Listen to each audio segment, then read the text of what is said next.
말씀 같이 봅니다. 하나님 말씀은 야고보서 5장 1절에서 6절까지 말씀입니다. 들으라 부한 자들아, 너희에게 임할 고생으로 말미암아 울고 통곡하라. 너희 재물은 썩었고 너희 옷은 좀 먹었으며 너희 금과 은은 녹이 슬었으니 이 녹이 너희에게 증거가 되며 불같이 너희 살을 먹으리라. 너희가 말세 재물을 쌓았도다. 보라, 너희 밭에서 추수한 품꾼에게 주지 아니한 삭시 소리 지르며 그 추수한 자의 우는 소리가 만군의 주의 귀에 들렸느니라. 너희가 땅에서 사치하고 방종하여 사륙의 날에 너희 마음을 살찌게 하였도다. 너희는 의인을 정죄하고 죽였으나 그는 너희에게 대항하지 아니하였으니. 아멘. 자, 우리는 그동안 쭉 야고보서를 공부해 오며 이제 결론 부분에 도달했습니다. 사실 야고보서 하면 많은 성도들이 믿음보다 행위를 강조한 서신으로 이해해 왔습니다. 그런데 우리가 지금까지 살펴보았듯이 본 서신은 오히려 그 반대임을 알 수 있습니다. 우리의 행위, 즉 열매가 잘 맺히지 않느냐? 그러면 그 뿌리부터 살펴라 하는 것이지요. 정리하면 좋은 나무가 좋은 열매를 맺고 나쁜 나무가 나쁜 열매를 맺는다입니다. 좋은 열매 맺으라가 아니라 좋은 나무가 되라입니다. 그러면 자연스럽게 좋은 열매가 맺힌다입니다. 우리가 성경을 좀 깊이 이해하기 위해서는 성경의 언어에 대한 이해가 필요합니다. 성경에 쓰인 언어들은 직설적 언어보다는 표적의 언어를 많이 사용합니다. 쉽게 말해 은유와 상징과 같은 언어 말이지요. 신비라고나 할까요? 마태복음 13장 13절에서 16절 같이 봅니다. 그러므로 내가 그들에게 비유로 말하는 것은 그들이 보아도 보지 못하며 들어도 듣지 못하며 깨닫지 못함이니라. 이사야의 예언이 그들에게 이루어졌으니 일렀으되 너희가 듣기는 들어도 깨닫지 못할 것이요 보기는 보아도 알지 못하리라. 이 백성의 마음이 완악하여져서 그 귀는 듣기에 둔하고 눈은 감았으니 이는 눈으로 보고 귀로 듣고 마음으로 깨달아 돌이켜 내게 고침을 받을까 두려움이라 하였느니라. 그러나 너희 눈은 봄으로 너희 귀는 들음으로 복이 있도다. 이 말씀을 이단들은 악용해서 자기들만 비밀을 아는 것처럼 속이기도 합니다. 속지 마십시오. 그런 뜻이 절대 아니니까요. 하나님의 말씀은 성령의 감동으로 기록되었기에 성령을 받은 성도들은 다 깨닫게 되어 있습니다. 목사님, 저는 성경을 읽어도 무슨 뜻인지 하나도 모르겠어요 하시는 분들도 있을 겁니다. 그렇다면 저는 성령 받지 못해서 그런 겁니까? 질문할 수 있죠. 성경이 어렵게 느껴지고 깨달아지지 않는 이유가 무엇일까요? 첫째, 성경을 읽고 묵상하지 않아서이죠. 직통계시 기대하지 마시고 성경 읽기와 묵상을 많이 하시기 바랍니다. 뭔가 밑그림이 있어야 색칠을 할 게 아닙니까? 뭔가 기초 공구리가 되어 있어야 기둥을 세우고 집을 세울 수가 있죠. 그 기초가 무엇입니까? 바로 말씀입니다. 둘째, 내 속에 잡동사니가 너무 가득 차 있어서입니다. 마태복음 5장 8절 볼까요? 마음이 청결한 자는 복이 있나니 그들이 하나님을 볼 것이며. 또 이 말씀을 환상 본다, 꿈꾼다 이렇게 이해하지 마십시오. 하나님을 본다는 말은 하나님의 말씀을 통해 하나님의 뜻을 깨닫고 안다는 뜻이지요. 하나님의 말씀은 성도들에게 영적인 양식입니다. 아이가 빨리 크라고 어른밥을 먹인다고 됩니까? 마찬가지입니다. 우리는 일용할 양식으로 사는 것이지요. 셋째, 아직 때가 되지 않아서 그렇습니다. 요즘에는 그런 사람을 잘 찾아볼 수 없는데 예전에는 주위에 식탐이 센 친구들이 있었습니다. 쉽게 말해 먹는데 목숨 거는 친구들이죠. 욕심껏 먹고 했으니 아주 건강할 것 같은데 대부분 보면 그 반대이더라고요. 사람의 성장기에도 적당한 음식이 있지 않습니까? 베이비 때는 엄마 젖을 먹고 그 다음에는 이유식을 하죠. 그 다음에 밥을 먹죠. 성장해서는 없어서 못 먹죠. 하나님의 말씀도 마찬가지입니다. 오늘 주어진 말씀의 감동대로 순종하며 사는 게 가장 건강한 신앙생활입니다. 그리고 마지막이 거듭나지 않았어이겠죠. 아마 이런 사람은 설령 교회에 나왔다 할지라도 전혀 들리지 않는 사오정 같은 사람일 겁니다. 아마 참교회는 이런 분은 안 계신 것 같습니다. 자, 본문으로 들어갑니다. 1절 같이 봅니다. 들으라 부한 자들아, 너희에게 임할 고생으로 말미암아 울고 통곡하라. 우리가 생각하는 돈 많은 부자를 말할까요? 아닙니다. 성경을 그런 식으로 보니까 기독교에서 공산주의 같은 돌연변이가 나오는 겁니다. 그봐, 부자들은 결국 하나님이 어차피 심판할 거야. 그래서 그들의 재물이 다 없어질 거야. 성경에 보니 하나님의 심판을 대행한 레위인이 복받았잖아. 우리도 레위인처럼 부자들 재산 몰수해서 가난한 자들에게 나누어 주자. 그래서 하나님의 나라를 이 땅에 만들자. 모두가 공평한 세상. 여러분, 아멘하지 마십시오. 그게 됩니까? 오히려 공산주의가 빈부의 격차가 더 큽니다. 성경에서 부자에 대한 이야기가 복음서에 많이 나옵니다.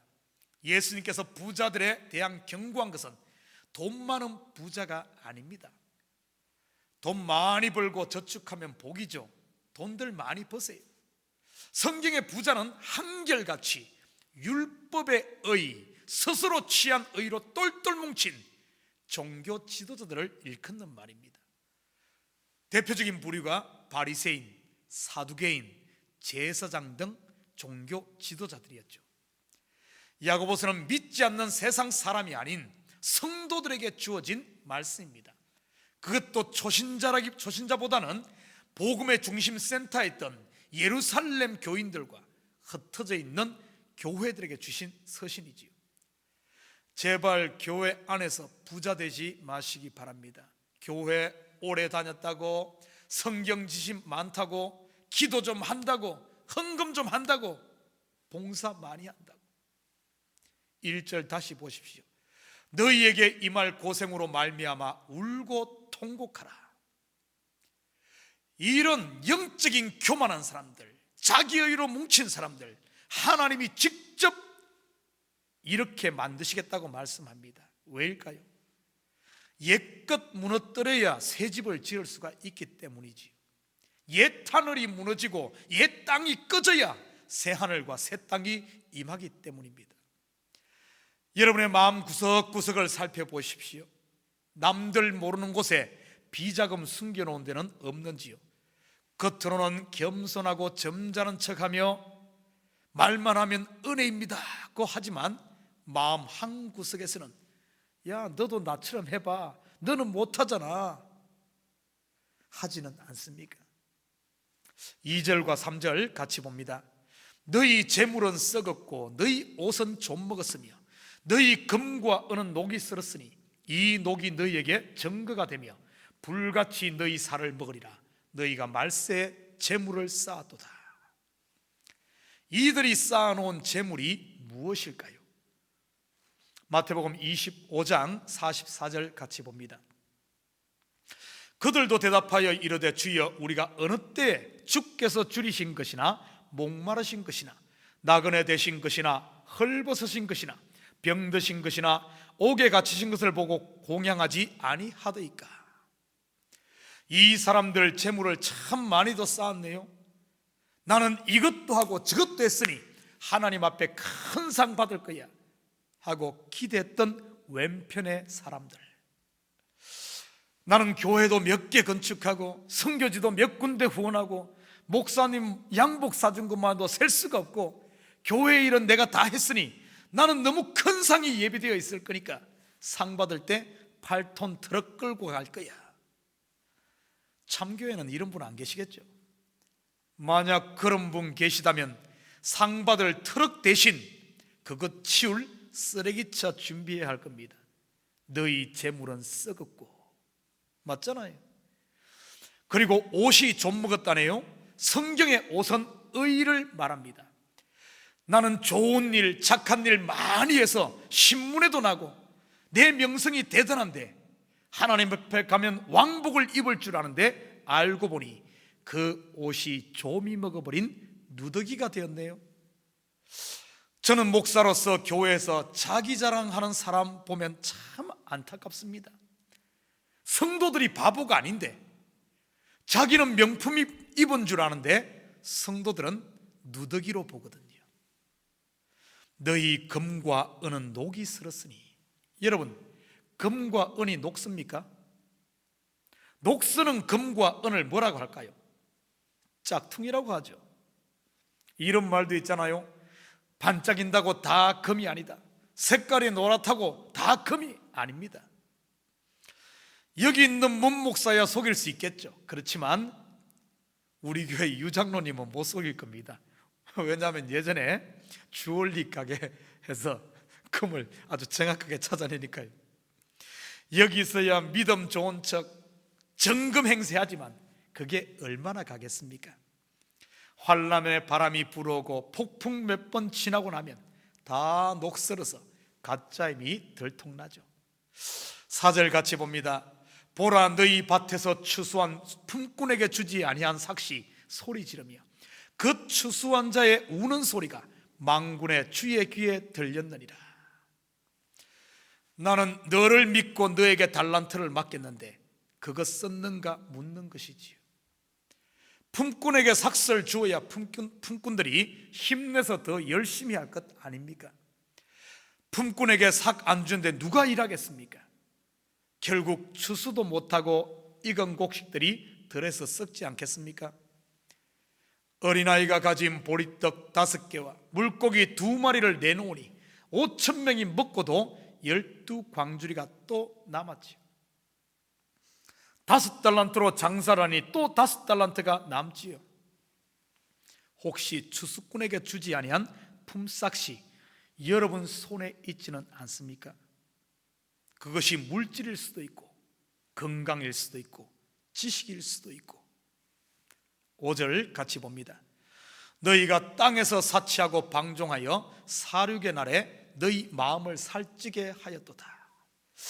표현이 너무 원색적이고 좀 과격하네요. 야고보 사도는 왜 이런 언어들을 썼을까요?